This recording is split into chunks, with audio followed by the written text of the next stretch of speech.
दोस्तों, आज मैं बहुत ही इम्पॉर्टेंट क्वेश्चन फंडामेंटल राइट्स मौलिक अधिकार के बारे में आपको बताना चाहती हूँ। आप में से कई बच्चों को पता होगा और जिनको नहीं पता, ये क्वेश्चन जुडिशियरी एग्ज़ाम के लिए बहुत ज़्यादा इम्पॉर्टेंट है। और अगर आप एलएलबी बीए एलएलबी कर रहे हैं तो इम्पॉर्टेंट है, आता ज़रूर है। किस सब्जेक्ट का क्वेश्चन है? कॉन्स्टिट्यूशन ऑफ इंडिया का है, संवैधानिक अधिकार। आपको इसके बारे में पता होना बहुत ज़रूरी है। तो चलिए स्टार्ट करते हैं। इसमें आपके 6 मौलिक अधिकार दिए गए हैं। कुछ स्टूडेंट्स इसमें कंफ्यूज हैं कि 6 अधिकार हैं कि 7 अधिकार हैं। तो मैं आपको इसके बारे में पूरी डिटेल दूंगी, क्योंकि इनको बढ़ाकर 7 कर दिया गया था, लेकिन इसमें कुछ परेशानियां आई थी। इस वजह से जो 7वां मौलिक अधिकार है उसको हटाना पड़ा। अब एक एक करके बात कर लेते हैं। तो सबसे पहले जो आपका अधिकार आता है, मूल अधिकार यानी फंडामेंटल राइट, जो सबको पता होना चाहिए, आम नागरिक को भी पता होना चाहिए इसके बारे में। तो सभी देखें, सबसे पहले आपके अधिकार में आता है समानता का अधिकार यानी राइट ऑफ इक्वलिटी।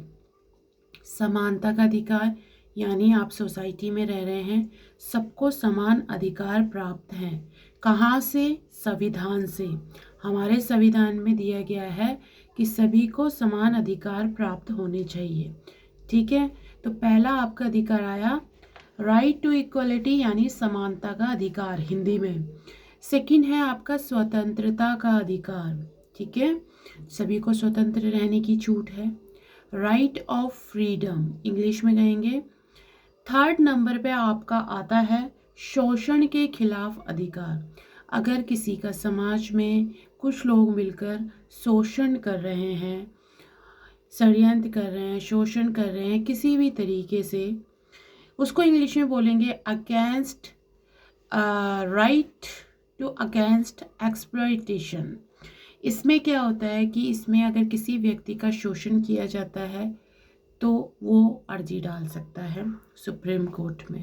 ठीक है, अब एक और अधिकार है फोर्थ नंबर पे, सांस्कृतिक व शैक्षिक अधिकार यानी कि एजुकेशनल यानी cultural, right of culture and educational. ठीक है, इसमें जो है आपको सांस्कृतिक, जितनी भी सांस्कृतिक चीज़ें होती हैं, आप अपनी अपनी संस्कृति होती है सबकी पीछे से। जैसे कि कोई पंजाब से रहने वाला है, कोई गढ़वाल से रहने वाला है, कोई बिहार का है, कोई जो है मराठी है, कोई बंगाली है, तो सबको अपनी संस्कृतियाँ निभाने की पूरी छूट है। उनकी संस्कृतियों में कोई भी बाधा नहीं डाल सकता, उनको पूरी छूट है। ठीक है, और शैक्षिक अधिकार यानी एजुकेशनल राइट, तो इसमें cultural right to cultural and educational. ठीक है, तो ये दोनों चीज़ें एक में आ गई हैं। ठीक है, एजुकेशन यानी शिक्षा लेने का सबका अधिकार है, समान अधिकार है। अगर कोई मना करता है, स्कूल में कुछ भेदभाव होता है, तो शिक्षा लेने को जो एजुकेशन है वो सबको लेने का अधिकार है, समान अधिकार है। ठीक है, फिफ्थ नंबर पे आता है आपका संवैधानिक उपचार। इसके बारे में हम बाद में बात करेंगे। ठीक है, इसको मैंने अभी 6 नंबर पे आता है, सॉरी उसको आप रहने दीजिए। 6 नंबर पे धर्म की स्वतंत्रता का अधिकार यानी धर्म क्या? रिलीजन। अब मैंने जैसे कि आपको एग्जाम्पल बताया, जैसे कि कोई बंगाली है, मराठी है, पंजाबी है, हरियाणवी है, गढ़वाली है, कोई भी है, सबको क्या है, अपना अपना धर्म निभाने का अधिकार है। कोई किसी के धर्म में उंगली नहीं कर सकता, कुछ नहीं बोल सकता। मोमडन हिंदू को नहीं बोल सकता, हिंदू मोमडन को नहीं बोल सकता, क्योंकि आप देखते हैं जितनी भी फिर लड़ाइयाँ होती हैं इन्हीं चक्रों में होती है। तो धर्म के खिलाफ कोई कुछ नहीं बोल सकता है किसी के, सबको अपना धर्म निभाने की पूरी आज़ादी है। ठीक है, ये उनका जो आंतरिक धर्म यानी जो रिलीजन वो चलता आया है वो उसको निभा सकते हैं। तो राइट टू रिलीजन ये भी एक 6 नंबर पे धर्म की स्वतंत्रता का अधिकार है। अब आपको 6 मौलिक अधिकार पता चल चुके हैं, ठीक है। समानता का अधिकार, स्वतंत्रता का अधिकार, शोषण के खिलाफ अधिकार, सांस्कृतिक व शैक्षिक अधिकार और धर्म की स्वतंत्रता का अधिकार। एक बार मैं इसे इंग्लिश में रिपीट कर देती हूँ। बहुत ही इम्पोर्टेंट क्वेश्चन है, बहुत इम्पोर्टेंट क्वेश्चन है, आता है, बहुत आता है ये, ठीक है। एलएलबी में भी आता है ये, जो है आपके जुडिशरी एग्जाम में पूछा जाता है, कई लोगों को पता नहीं होता है। तो right to equality, right to freedom, right against expression, right to educational and culture, right to religion. अब आपका 7 नंबर का मौलिक अधिकार आ गया। ये कौन सा था? ये था प्रॉपर्टी का अधिकार, यानी संपत्ति का अधिकार, हिंदी में बोलेंगे, और इंग्लिश में बोलेंगे राइट टू प्रॉपर्टी, ठीक है। लेकिन अब संविधान में जो संशोधन हुआ था, इस अधिकार को जो है हटा दिया गया है।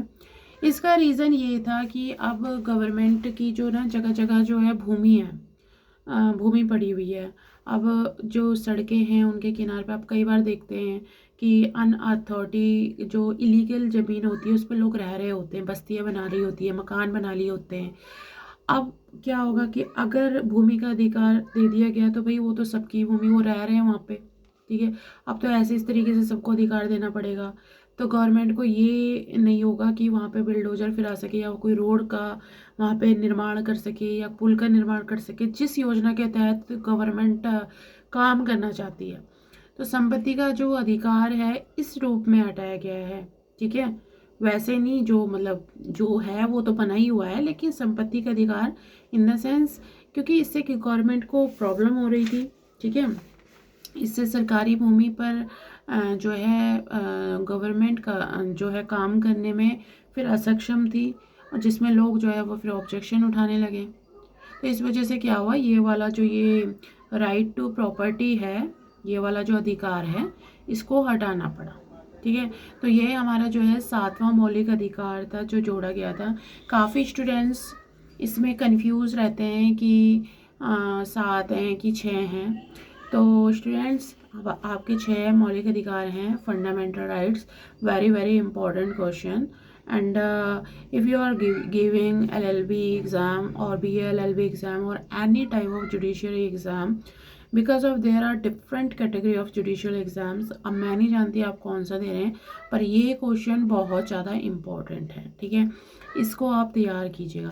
अच्छा, लास्ट में मैं एक चीज़ कहना चाहूँगी, आप इस चैनल को ज़्यादा से ज़्यादा सब्सक्राइब कीजिए ताकि आपको आगे आने वाले नोटिफिकेशन बिल्कुल मिल सके टाइम पे, और आपको जो मेन क्वेश्चन है, इंपॉर्टेंट क्वेश्चन है, मतलब जो भी आपका जो लीगल से रिलेटेड जो भी जानकारी है वो मैं आप तक पहुंचा सकूं, ठीक है। आप जाके प्लेलिस्ट भी चेक कर सकते हैं, और अगर आपको वीडियो अच्छा लगा हो तो प्लीज़ लाइक करना, and thank you so much.